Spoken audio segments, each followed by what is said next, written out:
Gaming to find a fight and close out a game. That's all I want. That's all I want for Christmas. Yep. That's all I want. I'm not too sure why they didn't, but at the end of the day, Rogue Warriors did still get that victory. And for Suning Gaming, I definitely think that their composition was built to fight, was sculpted to do it.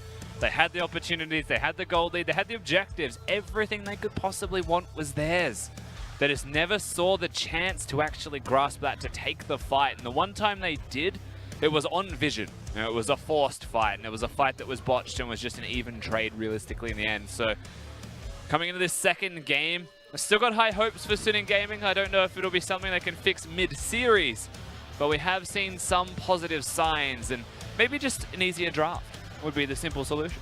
Maybe, especially with a newer player on the lineup in the form of Angel.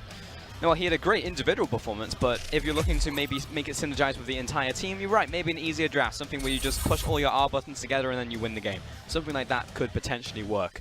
I mean, the cannon coupled with something else definitely is a good way to start it, right? I think that if the Rakan was on their team, maybe that was the opportunity that they were looking towards, whereas it was a Shen and Lucian. And, you know, Sejuani may have been the kicker there in terms of that's what they actually had to do it, but Sejuani's engagers never found the same mark that the cannon could follow with. Seemed like that synergy wasn't there. Here's the prediction. Aatrox's final ban on red side from Suning Gaming into Doinb. Where is it? 10 seconds, probably going to give themselves more time to actually think about what they actually want to draft. But Rogue Warriors have banned away the Swain, Camille, and Zoe. And there it is, Aatrox followed by the Nocturne and Kled from Suning Gaming. And if you don't ban the Aatrox, they pick it. If you ban the Aatrox, they get Talia. That's the way that it goes right now. Nocturne, Kled has to be banned. That's the other thing that forces this. And for the Rogue Warriors on their blue side, usually they'll be the one that bans either a Talia or a Nocturne. But this time they get to prioritize picking it.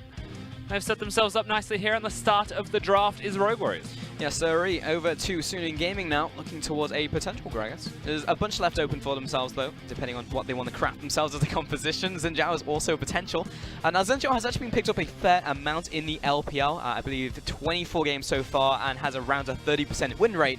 So it's not done particularly well, though it has been picked a lot. It is one of the most picked champions just in jungle in solo queue as well. So it's a super strong champion. It's often picked into the Talia. So the risk there is, of course, if Talia gets ahead, she just snowballs on you. There's not a lot you can do. But if you get going and you get that Talia killed a lot, then things go very right for you. Just a snowball champion is the Xin Zhao. So naturally here, they'll lock that one into the Talia. That's the matchup they'll take. But at the same time, they've got the Rakan. So step one of what we suggested is already in place. Yes, indeed. There it is. Rogue Warriors over to them on blue side. It will just straight be a talent lock-in. All right, Doinb. He's feeling it. He doesn't know what his matchup is in mid lane, but he knows what the jungle matchup is, and I think that's what matters to him the most. So he sees the Xin Zhao and he says, I'm free to take Smite, I'm free to play the jungle role here as Talon, and that's where he's going. We'll have to see how he actually goes in that position now. Doinb's 1-1, but it was in Demacia Cup and lost one recently at Rift Rivals with it against KT. True enough. Morgana will also be picked up for Rogue Warriors. Most likely going to be thrown down there in the bottom lane. Now Suning Gaming will lock in themselves a Lissandra. Now I quite like the Lissandra into this pickup in the mid lane. You'd have to assume it's the mid lane to try and way clear and stall this one out. And also ulting yourself pretty good, or even ulting the Talon once he's jumped in. Also fantastic. Most definitely. And when you know that most Talons that run around have Smite, you can play Lissandra. And you'll probably just kill him because he doesn't have a summoner spell that will be useful in surviving. And notice that Doinb has seen the Lissandra and he said, I am noping the heck out of Smite Talon. He has gone for a cleanse and he has recognized that that is something that he needs to still win this game. So smart from Doinb, but also smart from Angel and from Suning Gaming. And this is the other unknown factor for Rogue Warriors, because we don't really have tape yet of what Angel plays. You know, behind him is Fen, so it's like, well, it's either going to be Kassadin or Irelia. But now with Angel, what does he play? Well, we've seen him play Zoe, and now he's playing Lissandra. And note, I have to give some extra credit to Suning Gaming. They've seen the talent, they're banning magic damage players, champions in the bottom lane of the Karthus. That is the SMLZ special. You have a talent that can blow someone's health bar up, and Karthus will always make the difference there in getting a kill as it's global. You know what else is open though? That's an AP damage dealer that SMLC has played. Begins with H and ends with Imadonga. Yes, that's definitely true. You're making these very easy. It starts with H and ends with Imadinger. What is it? I want to make it easy for you. Can't have any hiccups on this show. Darius and Mundo will be the runouts from Rogue Warriors. Just very solid top laners there from Xiao Ao. And it will be a Xayah this time around for Suning Gaming. So they'll actually take the Lovers duo themselves. Yeah, they don't actually get rid of that one, as Rogue Warriors, with no hesitation, have senior Xayah Rakan. They've stared down the barrel of a Xin Zhao and a Lissandra, and they have said, give me Caitlyn. Yeah, that seems like a pretty SMLZ thing to do, to be honest. Rogue Warriors looking towards their final pick, and it will just be Gragas, actually hovered first by Suning, and finally going to find himself on the Rogue Warriors lineup. Gragas is a very strong champion at the moment. We haven't seen a lot of him just yet in the LPL, but top lane Gragas is starting to become very prevalent also. So that's what you'll be seeing in this game. It should be top Gragas. He's picked up blind though, with Mundo and Darius gone. I don't think there's too much concern for whatever his matchup will be. Yeah, and also when you don't have the likes of a Kled running around who's unstoppable during his ultimate, then Gragas' ultimate becomes even more valuable on that one. And this is interesting, Boss, because we've also got the Jarvan in the top lane. And first one of the LPL. Yeah, when we first saw it at Rift Rivals, we're like, maybe it's just a Ray thing, you know, but Jarvan has actually been seen a lot more. Jarvan is now being picked a lot more in the top lane, and he's into the Gragas this time. I wouldn't say he's the best matchup, but still a strong champion in his own right, and that's a lot of damage from Suning Gaming. It's a lot of potential engage from these bruisers that'll be running around. And you got the Rakan with it. That is such a snowball composition if ever I have seen one. Oh yeah. That's just Suning Gaming to a T. So we'll have to see if they can make that early game work this time around, or will they let Rogue Warriors scale up?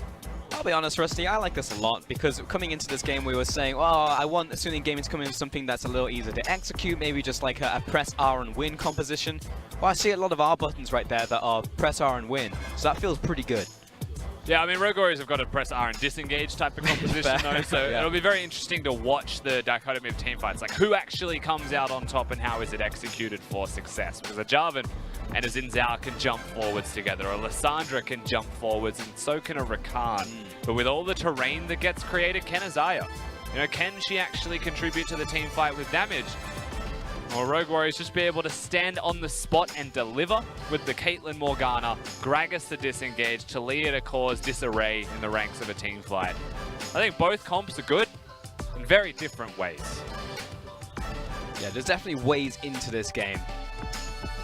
There's also a way that this turns into a 3-game set here as well. Also, just the avarice coming in from Rogue Warriors. The fact that, like, second rotation is like, I'm just going to lock in a Talon. I see the Xin Zhao, I don't know what the mid laner is, and wants to go towards the Smite Talon, and then it's just like, oh, Angel plays Lissandra, has to swap towards the Cleanse. It's like, things like this, which is, yes, you can adapt on the fly depending on what gets picked up, but it's not like the final trap card that's been activated at the end of Champions League. It's like, well, I want to play Talon, so I'm going to play Talon.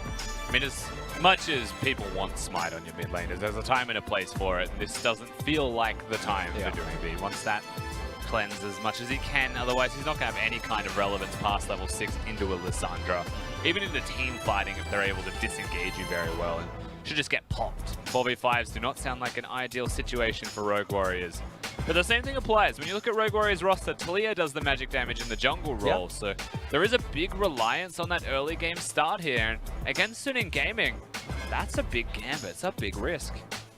It is. You also have to forget that think about that Morgana though, because that could be a major disruption to the Lissandra if she's trying to lock someone down. If Lissandra isn't going in and just ulting herself, so it's going to be really nice. Also mentioned to the Jarvan obviously, because like you can't black shield yourself out of terrain, but for the Rakan as well, you know, there's a lot of things that the black shield can block if SMLZ suddenly gets huge or your carry becomes a Talon, you know. Yeah, I mean, as this matchup dictates from just the teams and the styles of the teams alone, the early game should be the deciding factor.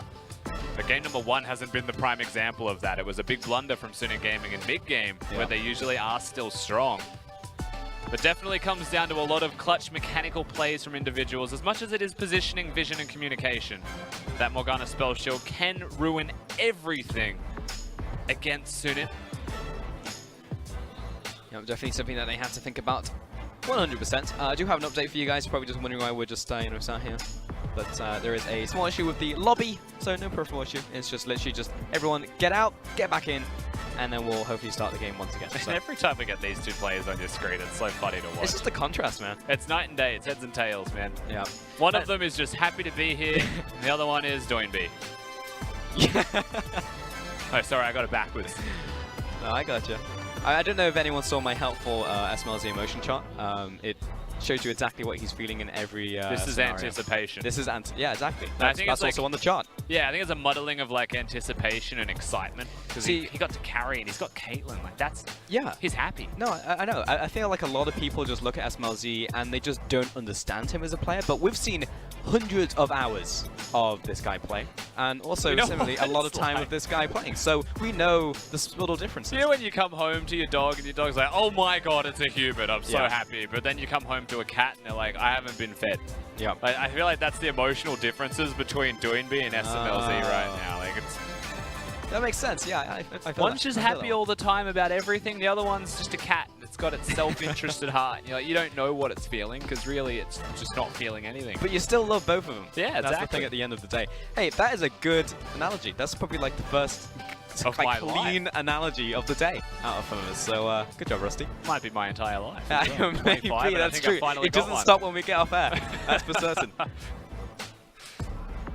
Come on, guys. I heard that you were just trying to get back into a lobby. Your hands aren't even on the keyboard, Mouse. Mouse is being a DJ right now. Oh. He's listening to his new mixtape. Yep. He's clearly got someone in his ears. And the teams I would believe by this stage are allowed to talk. You can see, of course, a couple of conversations going now. So. Yep. It's like, why do you have an L in your name? Why is it capitalized? I don't know, man. It's probably a good idea.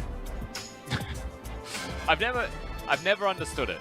Why people have random letters capitalized, and honestly I think the answer is it's an English word and they like the look of the letter, like when it's capitalized more than it is when it's normal. I feel like it's actually that simple. Yeah, maybe. Like again, I'll come back to the Vivid example. Maybe he just likes a big D. Capital D, yeah, 100%.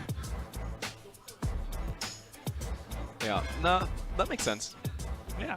I'm trying to think of a Western player who's like randomly capitalized. I have no idea. Yeah, maybe less. I mean, it used to happen more back when people, you know, did the terrible like Call of Duty like XX. Oh yeah, but that doesn't count. That's no, but I mean like they would capitalize and you know, lowercase some things. Yeah. Also, since I've been named Pulse for such a long time, usually because it's a pretty generic name, it's always taken when I try and make an account for something. Okay. So what I do for most fonts, a capital I looks like a normal L. Oh, so, yes. yeah, I just capitalize the I, That and then no one's the wiser. But then they try and add me as a friend, and it's like, wait, why is what? Is it Double Lift that used to have that? Maybe. There was a NA player that had a capital I think it was, instead of an L. Yeah. I think it was Double Lift. I mean, who is called, like, no one's going to take your name if your name is Double Lift. Like, it's like 2 words, man. Look, there was one. I think it was him. Maybe. But yeah, there you go. So if you have, you know, a randomly generated name and it happens to contain an L, then capitalize your I's. Boom. But then people try and add you, and it's just like, oh, added the wrong person. That's all a part of the plan. Yeah, that's true. You can have accents above your letters. I mean, that's that guy's fault, right? The guy who stole my name, it's his fault. So now he's just getting inundated with random friend requests. Well, there's a caster from Oceania, Pulse. Suck it. His name is Spawn. Yeah.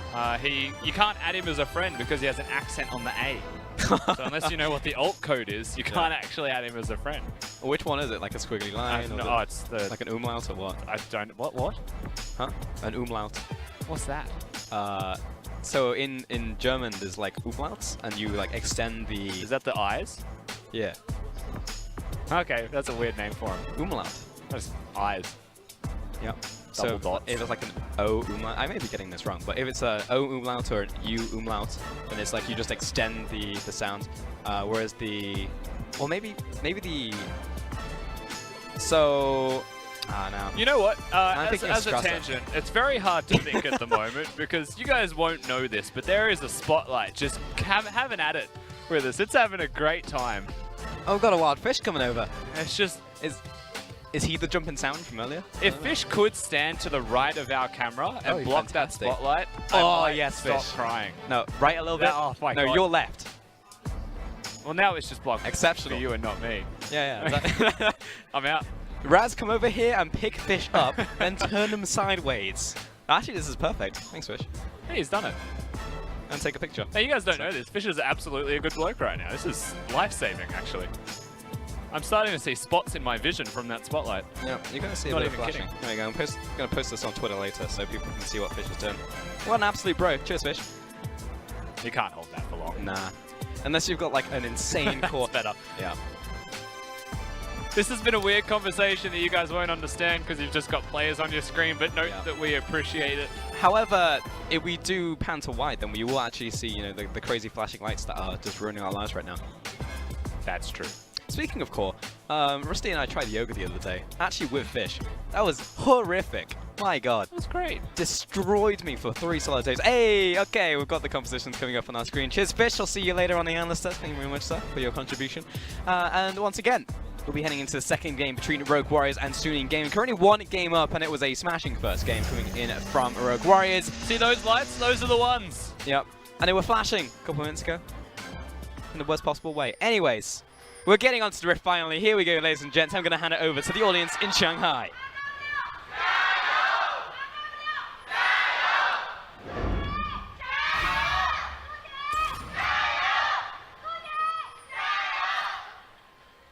There's a lot of fans here in the Shanghai Arena for Suning Gaming. They're always an exciting team to watch, and you're going to pick a team to be a fan of. You could pick these upstart rookies that are showing time and again their capabilities. It's Kahlua. Uh-oh. Knocked up.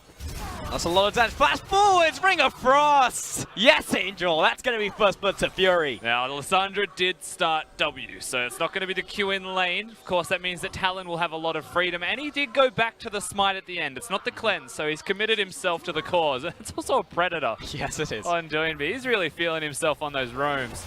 It's tragic that that's the way it's going to play out for Kahlua, but he didn't use anything, and there was an Ignite and a Flash used, so it's more upsetting than anything else that the gold went to Fury. Yeah, to be honest. He's also not going to go back to base unless he gets his first push, so that's only going to really be felt on his first back and not right now. So, in fact, in a weird way, there is actually an advantage over to Rogue Warriors. Now, often you'll see Talons go towards the Raptors first. Yeah. It is easier to take that camp, and it's quicker to take that camp as well. But because he went to the Wolves and he played it expertly, gets the full camp, and I don't think he actually missed a single minion of experience. He got in range for that last one. So very well done from Doinby. It's a new route for sure. He started Q, didn't start Rake. Yeah, we saw it earlier in the day that they tried to do the Raptors as well, but they lost the first 3 minions. Yes. So that's usually the thing that you'll notice from that. However, nope. We didn't see anything. Hey. 8 to 12. It's fine. He got an assist under his belt. That's going to even it up. Yeah, still 70% for the fan vote. 74% to Rogue Warriors. Of course, that's flipped. Who will win game 2, of course. Rogue Warriors, heavy favorites. Unsurprisingly, they've got a Caitlyn in this bottom lane. Now, we did have an extended pause, so if you're just joining us, Caitlyn was the champion of choice picked into Xayah Rakan near immediately, so no hesitation was locked in by SMLZ. He's got the teleport Caitlyn. He wants to siege that bottom lane, get himself unlocked, maybe get those towers. It's the same old Caitlyn that you all know and either love or hate. Just picked in a very weird time, because you don't often see that champion in this meta. But we said this last game, Pulse. Yes. With the resurgence of Stormrazor, with crit AD carries potentially coming back, this could be the beginning of Caitlyn starting to crop up. We said it, but ultimately you said it. This is the Rusty prediction, folks. Right here, right now, in before the crit comes back. The Prophet. We also said Jhin, but Caitlyn's a pretty nice example. That's true, yeah. Close enough, right? Flawless sitting in the brush. Ooh. Connects that one. It's Good going to be a flick backwards. That's going to be a lot of damage. Remember, has to dance all the way through those pebbles being thrown. So fantastic stuff coming from Flawless, covering all of those routes. And Yoon, yes, he's got a couple pucks, but that's going to be all of them burnt. And you know, the crazy thing there is that might have been a kill if Flawless waited a half-second longer for the Caitlyn trap to engage. Yep. That would have been the bonus headshot damage, and that could have actually been the kill secured. And I do not fault Flawless for just throwing it out when he had the opportunity. But it's super tragic to note that that may have been the difference. Top lane Mouse obviously having a bad time. The shout out not connecting any of these flag and Drags just a follow-up afterwards. It's just so hard to lane against the Jarvan in general. Yeah. Gragas is a strong champion, but has been pushed out with 12 CS, so he'll be lucky to get himself any items. It's just a Doran's ring. Jarvan's got control. Xiao on the Jarvan as well. We called him a big carry, and that's exactly what he needs to be. Yeah, I mean, he's Little Owl, and those were very little ultimates that we were seeing out of him. in the last game, unfortunately. And Flawless is on his way to the top lane. Flag drag unstoppable on that one. So Flawless looking for the flick. The teleport was used, so any damage is good. Oh, walking against the wall. Nice side step. And walking back towards this one. Here comes Hacker and the mid lane teleport as well. Angel turns up to the play and Flawless running away. He's level 3 and he is dead. Hacker finds the kill. It's a nice idea in theory. SMLZ now in trouble. Kiting back in the bot lane. He's going to take a double dagger to the back of the head and he's ticking down. Will be a flash forward. Fury not going to be enough on this one. Takes a tower shot. SMLZ without a flash. SMLZ has teleport, so he could go back to base right now. He's going to stay around, get those extra minions first, and be as efficient as he possibly can with that recall timing. But he's lucky to be alive. The flash forwards from Fury just miscalculates by the smallest of margins. SMLZ is able to withstand that early onslaught from the Zarya Rakan, that early kill threat that is always available. Now that was a full BF sword just being picked up there by Fury, however, so keep that in mind. Yes, he's behind in farm, but he still has that first blood kill gold over to himself. Oh no, you're not going to get to recall for free. No, he's not. Yoon's going to stop him, and the support's gone back. SMLZ is going to find a late teleport to this one, but we'll see if it actually hurts him though. Just a greedy recall in general. He's got the teleport, so it doesn't matter too much. He'll be okay. It's a nice little punish there from Yoon to force that one, and you're right, the BF sword will still be matched. It's just a good start here from Sitting Gaming. I mean, 2-0 feels pretty good if you're Suning Gaming again, a lead in the early game, and it seems to be the recurring trend with this team, not just against Rogue Warriors, but Suning Gaming, they fight fast, they fight hard. The problem is always going to be closing in the end, but the fact that they're consistently able to find advantages in the early game, especially against a top 4 team in the LPL, is really something to be feared. If they fix Step 2, they will be a top 4, top 5 team. If they fix Step 2 or even just add a Step 3 so they have a late game. Like when you contrast a lot of the strong rookie teams that we've had coming into this league, it's JD and Suning Gaming. Came in at the same time. JD started strong, Suning finished strong, and then through every split they have gotten better. But Suning Gaming have always been early in mid-game, JD Gaming have always been early in late game, but they both had 2 steps and they both missed the third. The second JD found a 3rd step, they're now 5-1 in the standings. They've beaten RNG and they're looking resoundingly strong. Yeah, very true. Hacker, well, he's waiting for Kahlua. Go on, you know you want bush control. He's waiting for SMLZ, surely. There's no giving flash. up the bottom side. He's going to jump onto SMLZ. Instant black shield is good, but Hacker going to follow through. What was that damage? That was insane damage coming out of Hacker, and Suning Gaming get themselves the kill. That was no flash on SMLZ. No spell shield's going to save you from the amount of damage they just put down in the physical sense, and you're done. He just came in there with the swiping pike, and he's just dead. Well, all right, cool. That's going to be a kill. Just Suning 2 kills now over to the jungle. He's got skirmishes. And I don't know if it was intentional, but Kahlua has 2 points in his binding, 2 points in his black shield. If he had all of his points towards the black shield, may have been enough. Prevented the knockup, could have walked away on the turret. True. Coulda, woulda, shoulda. I forget if he was even level 5 at that time. So it may have just leveled up from the solo experience he was getting in the bot lane, that's for certain. But Hacker, he goes from the bot lane to the mid lane, pushed in the wave, and lets Angel find himself a back.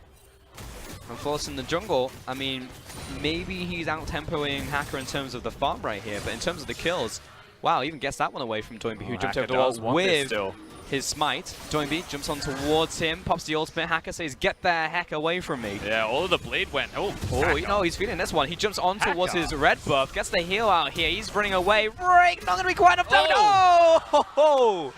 Finds the blast cone. Here comes Angel on the top lane. Hacker escapes from the play. Hacker's just playing out of his mind. Yeah, Hacker survives 2-0, so no shutdown to be seen for Doinby. And at the same time, unfortunately, for Suning Gaming, he saves Doinby's life whilst getting himself out in that great escape. Great stuff here from Suning Gaming through that early game. Looked a little bit awkward, I will say. It was a bit janky there early. Going back to the red buff just to smite it instead of running away. But then realized that he was on the wrong side of the map. And if you continue to run through the jungle against the Talon, he will find you. That guy's Liam Neeson in the jungle. There are walls everywhere. But if you go over the same wall, you can't jump over back over the wall again. So you got to keep that in mind. And also remember that was in the bottom lane. They're very much in. SMLZ is super dead in the bottom lane. Good lord, this Caitlyn is not doing anything. Please stop. Fury and Yoon still controlling in the bottom lane 2v2, and if a Caitlyn doesn't have control, that's already the signs of a very poor game to perhaps be seen here by Rogue Warriors. And we were looking at what could have even been the start of a 2-0 set, but no. Suning Gaming lose game 1, and that's the problem. I still feel that lingering concern in this game. Strong start, but can it be translated to mid-game? I mean, frankly, Rusty, I look at Rogue Warriors, and they're a very hypey team. right? They win game 1 and just like, ha, yeah, we stopped them the momentum in game, and now we have momentum in the series. Let's lock in the talent. Let's lock in SMLZ's Caitlyn. You know, let's make things happen. And once again, the momentum has been stopped. You know, it's almost cocky to a certain point from the draft coming in here from Rogue Warriors. Like, it makes sense, but at the end of the day, this was literally those plays. Like, Doinby, it was on his turn, and he was like, talent, it's mine. I mean, if ever there was the time, Caitlyn. you know, in a best of 3, I think now is the time to do it. Oh, Right? for Regardless of whether it's cockiness, whether it's arrogance, whether it's just momentum, now is the time to pick those champions and experiment nonetheless. So I don't mind it here from Rogue Warriors. It's just if you're looking for the 2-0, you know, at the end of the day. Yeah. And 2-0 is not really worth bonus points here. I know in other leagues in the world, it is worth a lot more. Yep. And I do know that it matters, of course, to not lose maps for the LPL, but not in the same regard. No, there's a lot of things that come before that, namely series wins you get towards the end of the split. And to be honest, Rogue Warriors is one of those teams who are going to be pretty much locked in for playoffs regardless, and a pretty good seeding at that when you hit the and we also played 19 best of 3s per split. Yeah, Rusty, we've played 111 games so far in the LPL. Yeah. Let that sink in for you folks who are an EU or an NA viewer. 111. It's a lot. The 4th week of the LPL to have that many games, and that's more than you'll get in a full split if you're an EU or NA. Yeah. And this is week 4, you're right, we've got another 200-something games coming your way. Plus playoffs. Lord have mercy. On everybody in this venue, frankly. Again, another challenge over the Raptors.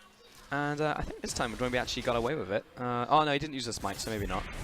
Again, bottom lane, jumping in, Yoon. He's found SMLZ before the Black Shield once again. He was thinking about moving on to Kahlua. Yeah, defensive Shackles comes in. He's got to do that one, otherwise SMLZ under attack once again. Oh, Doinby walks face first into the tomb! And this will indeed be his as Hacker. Just needs to poke him once more, there you go. Yeah, they'll get the kill. Hacker not going to die either, so definitely is able to survive. Lots of damage to be seen in Rogue Warriors. Losing the bottom lane 2v2, dying in the rotation towards the bottom lane. Everything going wrong. And the gold lead starting to cascade very heavily in Sinner Gaming's favor once again. And this is that moment where you can see it's a QSS done for Doinby. He might have regrets for swapping away from that cleanse. Man, what that looked like was like a razor wire. What's the equivalent of you know, like a crosswire at the feet, but it's like at the neck? A what? A crosswire? Like a clothesline, like that type of thing. Oh. Because he just like walked straight in the middle of them and just insta-died. I think he just walked into a fridge. I'm sticking a fridge. I mean, to be fair, Lissandra's ultimate is basically a fridge, if you think about it. Yeah. So, yeah, there you go. Yeah, thank you for validating that. It's all good. I tried very hard. That was a QSS from Doinby as well. Of course, there's no ultimate from Lissandra, so it's not the worst choice to use it now. There's no real threat in terms of crowd control coming from other lanes, except for Yoon. When you actually look at him, I think there's only 2 engaged tools. It's not going to match the fridge, though, because the fridge is going to come up in, like, I don't know, 15 to 20-something seconds, and Doinby's QSS has a way longer cooldown than that, so... Yeah, I mean, ultimately in mid lane, you're not trying to interact in the lane. Mispositioning gets you caught by a W, then that's your mistake, but outside of that laning phase, the way that they even killed Doinby was by not interacting with him in lane, but leaving and meeting him where he was going to be. Because that's all a Talon does. Yeah, he rushed Mobies and a team out. So again, that is I wonder what he's looking for, right? Yeah. Exactly. Hopefully will not be the case one more time. But again, that was also a vision play, you know, just having superior vision. Suning Gaming are playing the early games always so well, but it's not just blindness aggression. Blind aggression. You know, it's just the fact that they actually set up these plays in a very cerebral way, which is just impressive on all fronts. It's just like at that point when you're like the 20-25 minute mark, where it's just like they kind of just lose their mind. You know, you want like more of an EDG follow-up where you have a strong early game, but you actually transition it into fights or like, you know, set plays. This is going to be, I mean, ultimately here for Sinning Gaming, this should be the point where they win. You look at their items that they've completed, they should just dive bottom, they should kill both of them, or they're going to go mid instead. Xiao Owls here doesn't choose to turn this into a Cataclysm. Talon can get out of it. Whoop. Focus down the tower. Here comes the wall right here. 2 versus 3 right now. And there's the Cataclysm. Doinby jumps away, but he's going to get knocked up and slapped back down. Flawless in place. He flashes away on this one, but it lands him against the wall. An Angel wall support. Shout out for the final kill there. Almost gets taken down by the tower. 2 more kills and mid lane to Suning. And Xiao Al will barely live. 7-0 in kills. Towers fall. Mountain Dragon belongs to him. And 4,000 very quickly creeps up to 10 with how fast they're able to accelerate this game. Looking very good on the side of Sinning Gaming. in this second game so far. Now, I don't wish to alarm you, Rusty, and this is a fellow one from our last series. I know what you're going to say, and I don't want you to say it. Oh, you know, looking for another kill, and he's in, and he's out, and there's a smash and grab. That's just going to be an instant kill over to Suning. That was nuts. That was actually just really good from them. 8-0 suddenly from 7. The Storm raises Zaya, does a lot of damage, and when a Rakan starts to snowball, you better believe they're going to take every opportunity to go forwards onto you. And suddenly, it's even harder for Rogue Warriors to deal with it. They're going to lose their bottom lane outer turret as a Caitlyn composition. It's true. Yeah, it bloody hurts. Yes, it does. Domi clearing out the mid wave. But he's behind in farm against Angel, bottom lane. Yeah, take that. Fury's going to be up in farm again against SMLZ, top lane the same, even though he's been roaming so much. Oh. Yeah, nice. Stormraiser, of course, with Caitlyn traps. That's great. Yeah, turns out. Yeah, it's going to be a Stormraiser to a Stormraiser on both sides. That's coming in here, but yeah, that is the reason why it hurts and why it works, but unfortunately in the end there, that's Barlome has firmly gone over to Fury and Yoon, and honestly a lot of it has been Yoon making those plays. Every single time, every single ultimate I think has had an impact or a kill at the very least from him. Yeah, Yoon's been playing very well so far, and it is the duo bottom lane. Because I definitely have something in my throat, it sounds like it. Zion Rakan was... Yep. It was on the red side from both teams. Even from Rogue Warriors in that first game. And it's interesting that through the second draft that wasn't prioritized, that wasn't drafted for or against, it was just picked on red side. And you would imagine that Caitlyn was the response to it, as you can see that minion for just a half of a second spotted the recall. Wow. It was a leap of faith, but it was one that was massively successful. And you know what? Even if it failed, Rakan can get to safety. Yep. I've seen many leap of faiths go way worse than that, typically from Malawi players. Hey, in-game reference. But no, it constantly just good from Yoon every single time. However, Doinby on his way to the bot lane, 2 versus everybody. Yoon backing away, Fury with the ultimate, double flash away, and that was a sick route coming in onto Kaloa. And Suning Gaming, yes, they burn all their summoners, but they're away. Yeah, they're alive and they're hitting the Rift Herald at the same time, so they're able to just completely disengage. Mouse is hyper aware of it, however, on what side of the map they will be, so he won't die on top of all of this. But Rogue Warriors, they've recognized the state of the game. They have said, we are so far behind on this map, all of us except for top laner 0 and 2. So we need to make a play. Even though they don't get the kills, they get the turret. So that's a trade for them. It's not going to be a positive trade in the end, but it is a trade.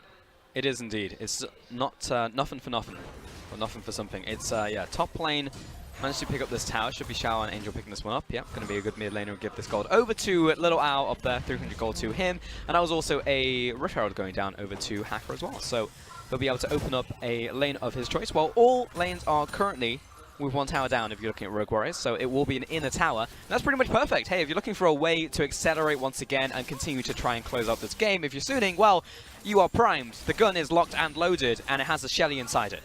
Yeah, they just need to hit it home, place it somewhere. I mean, you've got a lot of time. There's a dragon that's up, so if you wanted to use it as a distraction, place it topside, go for the dragon. Always a possibility. If you wanted to wait until the longest possible point and use it at the last second, you could go towards a Baron power play even potentially and place it on the bottom side of the map. So, ball's in that court. They can do what they want with it. Can indeed. Doinby again moving to top side, just getting himself a bit more farm, but currently it's just components of a penetration item. He still has kind of the pick and mix in the mid lane, which means that Suning will find themselves a pretty free dragon right here. Yeah, that's the thing a QSS can do to you though, Pulse. When there's a Malzahar, or in this case a Lissandra, you don't have cleanse, you have to build a QSS, and that delays so much of your item spikes and your damage output, and it really affects you. If you're playing Talon and you can't one-hit someone, there's no Karthus to hit that home with you in this case, of course, then you really do feel that pain. I mean, Doinby in Champion Select was even thinking about taking the cleanse at the end of the day, which would have freed up that slot and the amount of gold that he had to spend in the first place. You do lose the smite, though, and I feel like losing the smite is losing a lot of the identity of the reason you're picking Talon. So it's a risky thing in the end of the day, but I respect he commits to the smite and builds a QSS naturally. It's just that they lost early game, and it hurts harder when you lose early. I just think the Lissandra pickup was sick coming in from Angel. The fact that A, he can play, and B, the fact that Doinby picks up second rotation on his Talon, and Angel's like, well, joke's on you, I have Lissandra, right? So either you take cleanse and you don't have smite, or you build QSS behind in gold and don't snowball in the early game. It was just really nice coming out from Angel. Yeah, definitely. Having champion diversity. Fen wouldn't be playing this Lysandra right now. Absolutely not. He'd be on Caston probably. Yeah, actually, well, I mean, Cassidy's quite good in a Talon. Yeah, I know. So, you wouldn't be wrong. I think I just like Lysandra more is all I'm saying. yeah. An 8-0. Tower's gone down though, so no perfect game, unlucky. But we were close to a second Rusty and Button. You're not getting it. Rogue Warriors are not the kind of team to get perfect game. They will throw 5 people at someone that's just, you know, a teamo out of position. True. They will kill that person if all 5 of them have to die for it. They'll throw hands, and if that doesn't work, they'll throw legs. And that doesn't hurt, they'll throw their head as well. They'll just run at you. They'll give me the headbutt. Happen. They'll Yeah. bite if necessary. It's not even in the rule book. They'll just throw the They'll team play in. dirty. That is 100% true of Rogue Warriors. But currently everybody's 0-2. Apart from top lane, Mouse feeling pretty good about life currently, but everybody else 0-2 on the map. And where is Hacker going to use the Herald? That's what we're looking at. Mid lane Ooh, in the not turret left. is still the easiest one to go towards. You've got the Xayah hard pushing it. Jarvan even disappeared from lane for a time there. So right now they're looking for Doinby. If they can find him in rotation towards perhaps the middle lane, then they win the game. They can place the Herald, they can get a turret for it, and they'll snowball really, really hard. At the moment, I think they're going to do the exact thing that we perhaps even suggested. They're going to wait till the last second, place it late. Doinby. Oh, he's caught out by Yoon once again, goes into the Shadow Sword, but I know exactly where you are, Sunshine. He's going to go down, and Angel will find him. Disrespectful from the Talon here, goes towards the Gromp with no vision of the opposing side, and they have been missing for a long time. Herald's also going to get a full charge off here onto the turret. They look like they're just going to take that charge and leave it. That's going to get the turret though. Yes, it will. Smack it. Season Jao got it, but in reality it was actually Shelly. Well, he's being pushed in though, but yeah, Master's going to collect it. He will bring him down. Or her down. And it is an item spike finally for the Rogue Warriors side. You know, the Zeal with the Storm Razor, so a bit of extra attack speed after the initial crit. It's just to spot the Baron, it's not being done. Scouting wall. You've got your Duskblade now done for Doinby on that Talon, and you've got the Oblivion Orb on alongside your completed jungle item here for Talia. So they're not completely poor. They are behind. Do you think that counts as littering? Probably not, because it doesn't stick around for the whole time. Because Baron's like, why are you just putting this in my home? You know what I mean? But whereas you put down like a Caitlyn trap, that's like littering because it does stay for a long time. I mean, you could call it that, but if he doesn't have home insurance, then it doesn't really matter. That's true. Does Baron have home insurance? It's a great question. I don't know. Probably not, because there is someone that just sits in his house for 20 minutes. I mean, you probably have life insurance if you think about it. I don't think Shelly's a renter. Like an Airbnb. It's probably like an Airbnb, right? No, I'm pretty sure that she's just... A squatter? Yeah, squatter. Yeah. Yeah, that makes sense. Xiao in the bottom lane, he's got teleport, so we'll be able to teleport to display. Doinby's the one to match him though. So Master's going to have to go back to base and be the one to match Xiao Ao. Because currently the better lane assignment's definitely going to Sune. Yeah, absolutely. I mean, for what it's worth, I really struggle to see a way into this game at all for Rogue Warriors. So they've Random got the mid-game team fight. Yeah, I mean, that usually is the only way Rogue Warriors will make this one work. 2 items done for the Caitlyn, so if ever there was a time to start to look for it, even though they're on the back foot, it's coming up shortly. Mouse is finally in the correct spot. Uh-oh. Not going to find him on this one. Finds Flash though. Flawless is one less a Flash. Yeah. Ah, got him. You need to stop doing that, SNLZ. He's just getting his damage stats up. Does it count against shields? I guess it does, right? There's damage. He's still at risk of dying, and he's probably not going to get a chance to use the ultimate in a fight until the very, very end moment. So, yeah, Ace in the hole is like one of those things that just feels really sad unless you're stacking AD. I remember the penetration for a little bit, and it was just like, whoa, starts to hurt. But yeah, since there's no execute damage, it's literally just a nuke, and it's just a little bit sad. Oh, they haven't cleared the pit. No, they have not. Step number 1. Clear the pit. They got the scuttle. There we alright, he's got it. Hey. They no longer have vision, and it is control warded to boot. So Rogue Warriors have bought a bit of time there with that blue trinket, but they have no blue trinkets left. And they have no control wards left. But they've got heart, Rusty. That's what they do have. Now we need to see it in this mid lane. They need Captain Planet more than they need just heart. They need to dig deep in this one. Just It's good from Mouse. Yep. Clear on the backside as well. And Suning just controlling this river really, really well. They've strangled them with vision. There's no blue trinkets up, as you mentioned. Still no control what's been picked up, even though a play went back to base, I believe. This time. So the question is, can Rogue Warriors get there? It's going to be done so quickly. Oh. Yeah, this one's gone. Here comes the wall.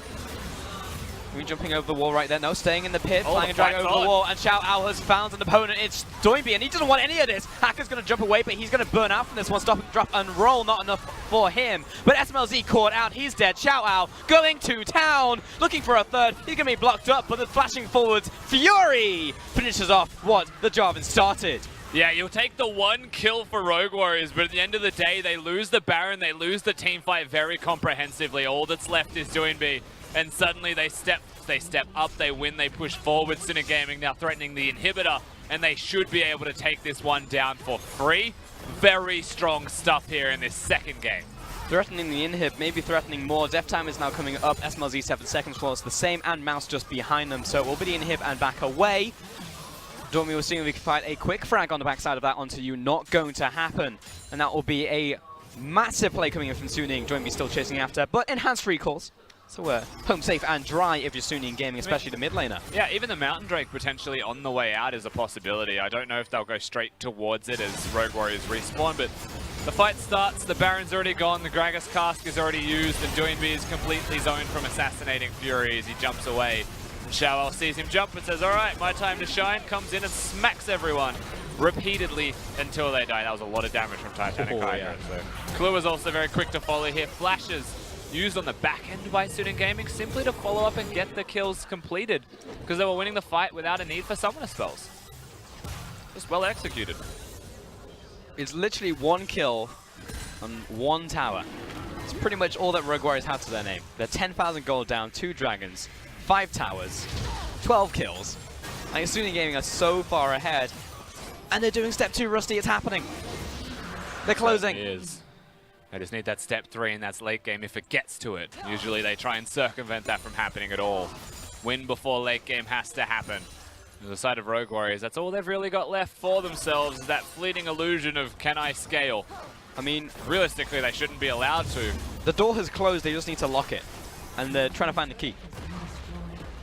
I don't have a Yasuo, so it's difficult. Only Yasuo has a key. Thanks, Paul. So good, Rusty. Jokes I can make of you. Student Gaming pushing in the bottom lane, double control warding that one. Alpha move right there. Ooh, Fury taking a big hit. Here comes the barrel. On towards Hacker, but he's got the ultimate running. Join me on the backside, but oh, he's going to parkour over it. Yes, he is, into 4 members. Angel gunning up the front line, but oh, Student Gaming blast the talent. And Xiao Ao, he's going in. SMLZ jumps away, turns around, Piltover comes through, but Kaloa, he's going to bite it. 3 kills to Suning, and they are looking for this win. Yeah, the game's completely over here for certain. Rogue Warriors, no chance to defend this one. Student Gaming are taking us to 3. Yes, they are. Student Gaming, you're an international team. International what? We're going to take you to this 3rd and final game here tonight in Shanghai. And it's a good showing from Student Gaming, pull sharking us almost in that first game, getting smacked, not having a mid game, and coming into this second one looking super clean, closing it out easy as you'd like. And honestly, Rogue Warriors with no response available for themselves, and this is one of those moments where they pick the Caitlyn, they say we can have an early game, you know, get the siege composition going, get the turrets going. Talon can threaten dives so well once you've got leads and you've got vision control, but honestly, none of that could exist at all. Student Gaming just closed them out. Fury and Yoon played out of their minds. Yes, they did. I mean, that's pretty much everything there, Rusty. That was the whole thing in a nutshell. I mean, Student Gaming, it's very rare. From game 1 to game 2 as a caster, you're just like, all right, well, I want this team to do X, Y, and Z. And then second game, they lose anyway. And it's like, oh, well. But then we went into the second game, and then between those 2 games, they just fixed everything. They did step 2 and they just won. So, I mean, good stuff Student Gaming. They did it. And it's a hard thing to Black Shield or Rakan engage is the one thing that I can take away from this one. Kahlua, even with awareness that Yoon's looking, couldn't get it done in time. Yeah. It just shows, firstly, that Yoon and Fury are very much willing to make the plays, be super aggressive, but secondly, they were timing it well, they were positioning very well for themselves, and they showed absolute mastery of the Zarya Rakan, and to me, that was the biggest thing. It just ended the game. Yeah, 100%. In that 2 versus 2, no less, as well, from a comfort pick coming out of SMLZ. So, coming into the 3rd game, I want to see more come out of Rogue Warriors. For now, though, we're going to send it back to the Gallant's desk. A lot of people want to see more coming out of Rogue Warriors because this is one of the Rift Rivals representatives. They just got it handed to them in game number 2. Suning took the aggression that we saw from game 1 and followed through to finish the game in game 2. They were so close to getting Rusty to unbutton at least one button. That was basically what it was. It was so close to another perfect game. They were thankful that it wasn't an Invictus Gaming clean game out. But ultimately, Suning Gaming, early portions of the game, were so strong. And usually people would question giving an enemy team Xayah or Rakan. Most of the time it's through the frame of view of funneling the Xayah, but it was in the bottom side of the map together going up against the Caitlyn Morgana. I mean, that was strange to me because yes, we saw Caitlyn Morgana being a popular pick during the latter half of Spring Split and was popular to be picked into Xayah Rakan. Now, it wasn't necessarily a counter pick. Teams figured out how to work around it, but it was a matchup that was at least stable in the bottom lane. Yes. A lot of things have changed moving to Summer Split. And yes, Caitlyn got some slight buffs and Storm Raiders looks good on her, but Suning were able to punish this. Yeah, Caitlyn's a fragile champion. A lot of AD carries are. The reason she's going into this lane, the reason why it's different, she has to go the shield, Doran's shield. And even still, this matchup is so damn difficult, not even taking into the account that she received a lot of visitors with Hacker. This was fantastic though. Catching out Morgana, so they saw the backing of the Morg. It wasn't even a leap of faith. They saw the Caitlyn walk away, but they saw Morgana just sitting there channeling back. So an easy kill for them. It was just Fury taking full control of the laning with laning phase with Yoon with a little bit of help with Hacker. Yeah, we saw Hacker move into that bottom lane very early on. Great mechanical play on Sinjan to make sure he picks up the first kill for them and then just got the ball rolling. We saw initiation after initiation coming out from Yoon's Rakan. He played incredible. Wouldn't be surprised if he gets handed man of the match later on. Actually, yes, he gets handed man of the match as I'm being told. There we have it. Producer, you don't even have to roll the tape. We just got it for you. We finished that one right quick. But yeah, 100%. Like they played that super well around Rakan. We were talking about him getting the pick going into game 2. It was just a surprise that the combination, the duo went through. And one thing to make a note of, a lot of people will be asking the question of why is Caitlyn getting picked anyways. She received 2 buffs, 1 direct, so she actually has her crit scaling up off her headshot procs to 50% to 100%. That's pretty nice. Also, Storm Razors, on top of that, once you just have rapid fire cannon, you get the full 200% damage. So it's very gimmicky, just means you're really headshot reliant. And that's what SMLZ was aiming for. You're not going to get that when you're getting slammed in lane.